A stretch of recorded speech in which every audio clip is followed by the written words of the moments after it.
Alam mo, sa totoo lang, di naman ako mahilig makipag-away eh.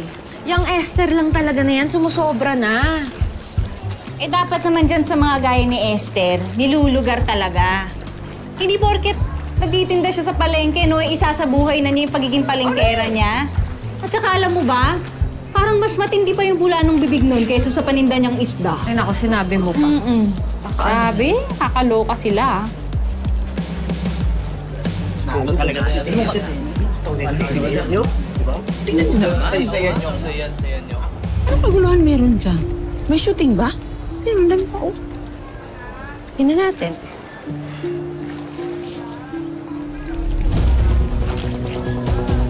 Eh, kaya naman pala eh. Kung hindi ba naman isa't kalahating malandi rin tong tetet na to. Ibinabalandra yung katawan. Gusto talaga niya pinagpipiestahan siya.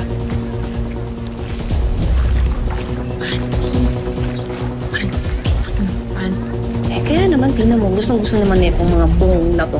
Pinapainit na tetet yung araw lang. Tingin lang kayo, hanggang tingin lang. Peon nyo ko yan, Tol. Tingnan nyo.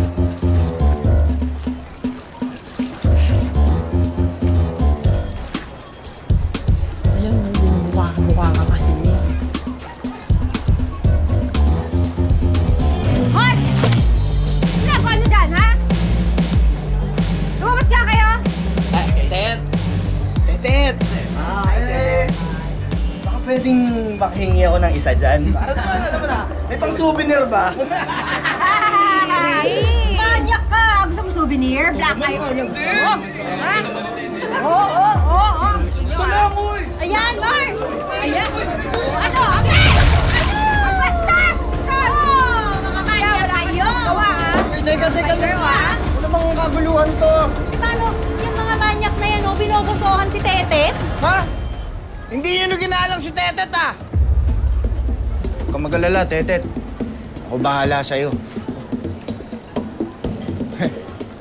Panty lang sa akin. Este! Patay sila sa akin. Ah, ganun, Benjo. Pati ikaw, lagkit ng tingin mo sa panty ko, ha? Hindi, ah. Hindi. Mata mo. O naman kasi.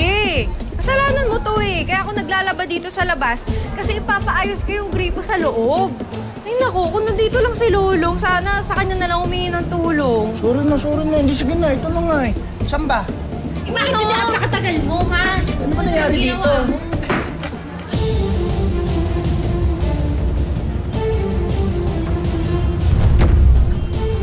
Ano gagawin mo sa panty ni Tetet?